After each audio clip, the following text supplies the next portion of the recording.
sekarang untuk kita membincangkan kepada anda semua tentang satu topik yang cukup penting kepada pembentukan negara Malaysia, iaitu isu perpaduan, yang mana akan diadakan satu kongres yang dinamakan sebagai Kongres Perpaduan Negara Kuala Lumpur 2021, yang mana tujuan utama kongres ini diadakan selaras dengan tuntutan Islam, dan juga kita akan membincangkan isu-isu yang berkaitan dalam konteks pembangunan negara Malaysia. Pada hari ini, dua tetamu di studio bersama saya adalah Profesor Datuk Dr. Muhammad Fakhruddin Abdul Mukti, Pengerusi Jawatan Kuasa Penganjuran Kongres Perpaduan Negara 2021, dan juga Tuan Haji Nasruddin Hassan yang Dipertua Yayasan Dakwah Islamiah Malaysia Yadim. Selamat datang ke Selamat Pagi Malaysia. InsyaAllah hari ini kita akan membincangkan satu topik yang cukup penting untuk pembinaan negara bangsa Malaysia, khususnya sejak daripada dahulu lagi perpaduan merupakan satu isu utama untuk kita membentuk negara Malaysia, khususnya untuk kita membentuk negara Malaysia yang aman berbilang bangsa dan juga agama. Dua elemen yang cukup penting untuk kita menyatu padukan rakyat Malaysia. Mungkin di awalnya, soalan pembuka, boleh ceritakan dahulu latar belakang tentang Kongres Perpaduan yang akan diadakan. Datuk, boleh mulakan. Bismillahirrahmanirrahim. Alhamdulillah, salatu wassalamu ala Rasulillah wa ala alihi wa sahbihi wa wala. Terima kasih kepada saudara Ridwan, moderator, dan juga terima kasih kepada RTM yang telah memberi peluang kita untuk sama-sama pada pagi yang Jumaat ini berkati ini, insya-Allah. Jadi Kongres Perpaduan Negara 2021 sebenarnya diadakan bertujuan untuk bersama-samalah melihat perkembangan yang berlaku pada hari ini, untuk tujuan memberi satu peluang atau platform bagi menghimpun para ilmuwan dan tokoh-tokoh tempatan bagi membincangkan isu yang berkaitan dengan perpaduan bangsa. Tujuan dan yang keduanya adalah mencadangkan usaha yang sesuai terhadap isu yang berkaitan dengan perpaduan bangsa dengan menjadikan ummatan wasata sebagai pendekatan yang dirujuk, dan yang ketiganya adalah mengemukakan usaha yang realistik ke arah menjadikan perpaduan bangsa sebagai sumber kesejahteraan rakyat dan kemajuan negara dalam semua bidang. Jadi itu sebenarnya tujuan kita adakan, dan kita telah mengundang pasti tokoh-tokoh yang akan membincangkan isu-isu berkaitan perpaduan, dan insya-Allah dengan perbincangan ini dapat memberi suatu sumbanganlah kepada kemelut perpecahan yang berlaku dalam kalangan kita lah, dengan termasuklah isu-isu dalam berkaitan dengan politik pada hari ini yang menjadi satu isu negara kita.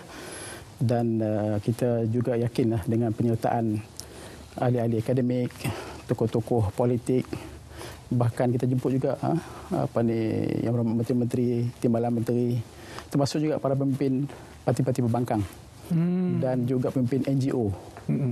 Semua sekali dijemput, dan juga tokoh-tokoh bukan Islam sekaligus bersama-sama lah, insya-Allah. Yadim merupakan salah satu elemen yang menganjurkan Kongres Perpaduan ini. Yadim sendiri melihat perpaduan negara Malaysia pada hari ini, kenapa perlu pentingnya untuk kita melakukan kongres ini, dan paling penting pada saya apabila kongres ini berakhir, apa yang kita mahukan adalah jiwa terhadap kongres itu mampu untuk dilaksanakan. Dari perspektif Yadim perlu bagaimana? Ya, kita memahami bahawa hambatan utama kepada kesejahteraan, keamanan, keharmonian rakyat dalam negara kita ini ialah perpaduan. Jika sekiranya tidak ada perpaduan di kalangan masyarakat, sudah tentu keamanan dan kesejahteraan yang ingin dicapai ataupun yang diimpikan oleh rakyat itu akan lebur begitu saja. Jadi oleh kerana itu, kami sebagai Yayasan Dakwah Islamiah Malaysia yang menjadi rakan kepada Rabitah untuk menganjurkan bersama. Sebenarnya penganjur bersama ini juga melibatkan Akademik Pengajian Islam, UM, dan juga NGO Islam yang lain, antaranya Gerakan Pembela Ummah, yang mana kami nak sasarkan supaya masyarakat perlu difahamkan bahawa perlunya kepada perpaduan. Namun perpaduan itu bukan sekadar diungkap dan dilafazkan. Dia perlu ada kesedaran, dan bagaimana kita nak menghasilkan perpaduan itu kita akan bincang dalam 2 hari kongres ini, dengan pembentangan kertas kerja, dengan ulasan, dengan perbahasan, forum. Ialah kita nak menghasilkan idea-idea bagaimana nak menyelesaikan kemelut yang sedang dihadapi. Dan kongres ini akan dijalankan pada 16 dan 17 Januari di Hotel Royal Chulan Kuala Lumpur. Dan yang menariknya adalah tema yang dipilih adalah perpaduan bangsa asas kesejahteraan negara. Itu semua orang faham dan semua orang perlu terima hakikat bahawa kalau tidak ada perpaduan ini, kita tidak akan dapat membina sebuah negara yang sejahtera. Cuma dalam konteks Malaysia, kita mempunyai perlembagaan dan juga perlembagaan meletakkan Islam sebagai agama persekutuan. Pun begitu sehingga hari ini masih lagi perkara tersebut dijentik oleh mereka-mereka yang tidak berpuas hati tentang elemen perlembagaan ini. Jadi Datuk, bagaimana Datuk melihat perkara ini dan juga apakah yang akan isu-isu yang akan dibentangkan ketika kongres ini untuk sekurang-kurangnya kita melihat perkara ini sebagai perkara yang cukup penting. Ya, betul. Terima kasih. Sebenarnya itulah kita melihat mutakhir ini berbagai isu yang ditimbulkan termasuk dalam media dan sebagainya, dan kita merasakan jika dibiarkan isu ini berlaku tanpa ada suatu usaha untuk menanganinya, saya ingat akan membawa pada suatu keadaan yang tidak tenteramlah dalam masyarakat kita, apalagi apabila dipertikaikan tentang kedudukan Raja-Raja Melayu, sedangkan Raja ini sebagai payung kepada perpaduan ummah, perpaduan rakyat. Begitu juga isu hukum negara dan sebagainya. Jadi inilah kita melihat bahawa perlunya diberi satu kefahaman yang jelas terhadap rakyat di negara kita ini melalui usaha ini, insya-Allah.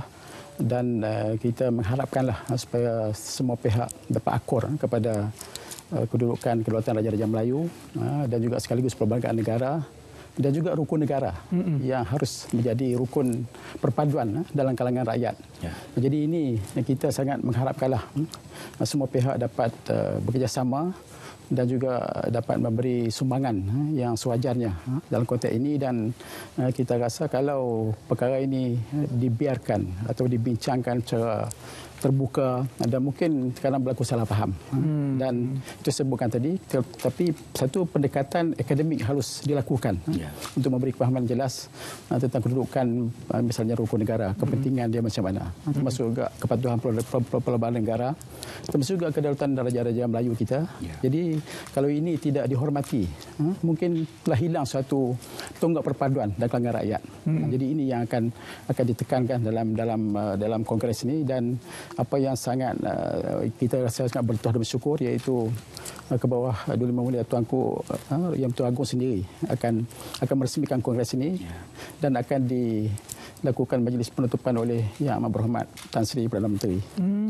Dan juga saya difahamkan ia bukan sahaja melibatkan ilmuwan Islam, juga ilmuwan-ilmuwan daripada bangsa lain yang untuk juga bercerita mengenai perpaduan di Malaysia. Siapakah mereka dan apakah antara topik-topik yang menarik yang perlu kita tahu sewaktu kongres yang akan berlangsung 16 dan 17 nanti. Jadi alhamdulillah kita telah mendapat sokongan. Jadi 22 orang profesor yang Datuk Dr. Teo Kok Siong daripada UKM. UKM. Kemudian Profesor Dr. Siva Murugam daripada USM. Itu antara tokoh-tokoh ilmuwan yang cukup penting. Dr. Siva selalu memberikan pandangan beliau terhadap isu perlembagaan dan juga situasi politik di Malaysia. Juga pada persidangan nanti dari segi konten dan juga isu-isu yang dipilih itu, apa faktor-faktor yang melibatkan apakah faktor-faktor sehingga isu tersebut dipilih untuk diangkat pada kongres? Kita melihat kepada latar belakang semasa yang berlaku dalam negara kita. Apa punca perpecahan itu berlaku? Ini yang kita nak selesaikan, yang kita nak rawat. Antaranya mungkin kerana konflik parti-parti politik dengan ideologi yang berbeza. Kemudian perbahasan mazhab, aliran pemikiran dan sebagainya. Jadi semua perkara ini kita kumpulkan ataupun kita lihat secara terperinci dan kita angkat sebagai satu bahan perbahasan dalam kongres kita ini. Jadi kita akan melihat bagaimana realiti yang telah berlaku, apa rawatan dia, dan nanti kita akan menghasilkan resolusi tindakan-tindakan yang harus kita lakukan. Sebab kita berperanan untuk menjadi jarum yang menjahit luka. Kerana kita tahu pergeseran perbalahan, pergaduhan yang berlaku yang mengakibatkan perpecahan ini adalah nantinya menghasilkan luka yang parah di kalangan masyarakat. Sehingga mereka sukar untuk bersatu. Walaupun seruan bersatu ni diungkap oleh semua orang. Ahli-ahli politik, semasa berkempen dan mana-mana pihak bercakap tentang perpaduan. Tapi kenapa tak berlaku perpaduan itu? Kerana di sana ada gunting yang memotong tali persaudaraan. Jadi kita harus tampil untuk menjadi jarum yang menjahit segala luka dan cari ini supaya dapat disatukan kembali masyarakat. Bukan sahaja jarum yang menjahit, tetapi setelah menjahit ia perlu disembuh. Benar. Dan juga kita kena cover tempat lain juga daripada ia terluka. Jadi apabila kita melihat usaha yang dilakukan oleh Kongres ini, saya difahamkan juga tahun-tahun lepas juga pernah dijalankan. Jika tahun lepas pula bagaimana pengisiannya, fokusnya bagaimana dan juga apakah yang telah pun dilakukan daripada pengisian tahun lepas? Dari sudut aktiviti lebih kurang serupa lah. Dalam bentuk perbahasan, dalam bentuk forum dan juga diskusi di kalangan para intelektual dan juga aktivis-aktivis masyarakat yang tampil untuk memberi idea-idea penyelesaian. Tinggal lagi oleh kerana isu ini adalah isu yang berpanjangan. Maka penyelesaian juga harus berkesinambungan daripada apa yang telah kita lakukan sebelum. Jadi dia tidak akan selesai dengan satu pertemuan ataupun satu perbincangan. Jadi sebab itulah Kongres ini adalah satu kelangsungan daripada apa yang telah pun dilakukan sebelum daripada ini. Jadi kita sekarang ini sedang mengenal pasti beberapa perkara yang berlaku di kalangan masyarakat. Maka kita akan fokus kepada masalah yang sedang dihadapi. Terutama sekarang di saat masyarakat dalam negara kita menghadapi pandemik COVID-19, kemudian terbaru pula banjir. Jadi sudah tentulah saya faham emosi dan juga keadaan rakyat perlukan ketenangan, kedamaian. Mereka sudah bosan dengan perbalahan yang tak berkesudahan. Jadi inilah Kongres yang kita akan laksanakan untuk mencari bagaimana sentuhan yang sebenar yang boleh pergi kepada penyelesaian masalah. Iya. Bercakap tentang soal sentuhan, kita perlu menyentuh juga dan juga melihat semua suara-suara, bukan sahaja suara ahli akademi ataupun orang-orang yang pakar melihat perlembagaan dan juga isu perpaduan di negara. Masyarakat juga bersuara. Sekarang lagilah bersuara ini secara jelas. Di media sosial sudah berani untuk melemparkan pendapat tanpa berfikir apa-apa ataupun apa sahaja kerana didasari dengan kebebasan bersuara. Jadi bagaimana pihak Kongres mengambil dan juga mengumpul pendapat-pendapat dan juga suara-suara ini terutamanya di media sosial yang kita lihat semakin hangatlah juga apabila ia disulami dengan perbalahan parti politik. Semua itu dia bergabung menjadi satu titik yang akhirnya mungkin boleh menyala dan juga membesarkan api tersebut. Datuk, bagaimana? Ya, betul. Jadi betul lah kita memang akulah apa yang berlaku itu dan juga sekarang ini sesuatu yang menyeluruh semua pihak. Jadi dengan ada Facebook dan sebagainya sekarang ini, jadi kita nampak isu-isu itu dibincang begitu bebas, tidak ada apa sekatan dan sebagainya. Jadi sejauh manakah isu itu boleh mempengaruhi orang ramai. Jadi itu perkara. Dan saya kira ini sebagai mungkin Kongres ini sebagai satu permulaan sebenarnya. Kerana tak mungkin 1 hari setengah ni kita boleh bincang segala-gala. Tapi kita harap ini kalau ada semangat perbincangan, dialog yang kuat dalam kalangan pemimpin semua peringkat sebenarnya, apalagi pemimpin negara. Kerana kita harus memikirkan sekarang apa yang berlaku dalam dunia pada hari ini. Sebenarnya bermula daripada pemimpin. Rakyat ni tak tahu di bawah. Tapi pemimpin ini sebagai mereka ni memanglah pemimpin ni kerana mereka juga negara boleh maju pun kerana mereka ada idea yang baik boleh membawa umat, membawa rakyat menjadi umat yang maju, bertambah dan sebagainya. Tapi dalam masa yang sama juga pemimpin ini juga perlu. Mereka ini contohnya menjadi contoh teladan juga kepada perpaduan. Dan saya rasa tidak ada sebab kalau kita melihat sekarang ini semua pemimpin berniat baik, nak membangunkan negara, nak khidmat. Tetapi dalam konteks ini apa yang berlaku itu kalau kita tengok dari luar ini memanglah berlaku perbalahan. Tidak ada perbincangan, tidak ada kekuatan untuk berbincang dengan sehat. Jadi itulah kita nak pupuk semangat ini, apa sahaja isu patut boleh dibincangkan.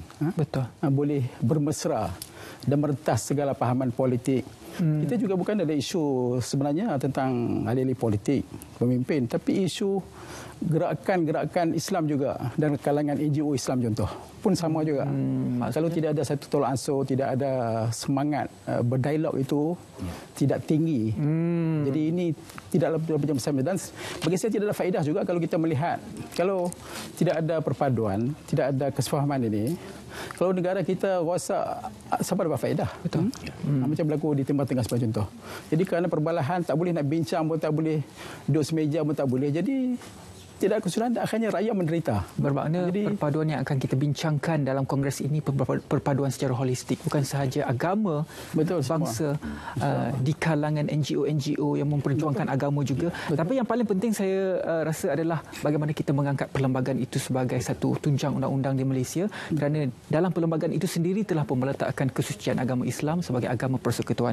Terima kasih kepada Profesor Datuk Dr. Muhammad Fakhruddin Abdul Mukti, Pengerusi Jawatan Kuasa Penganjuran Kongres Perpaduan Negara 2021, dan juga Tuan Haji Nasruddin Hassan yang di-Pertua Yayasan Dakwah Islamiah Malaysia YADIM. Kita berehat seketika, kembali selepas ini.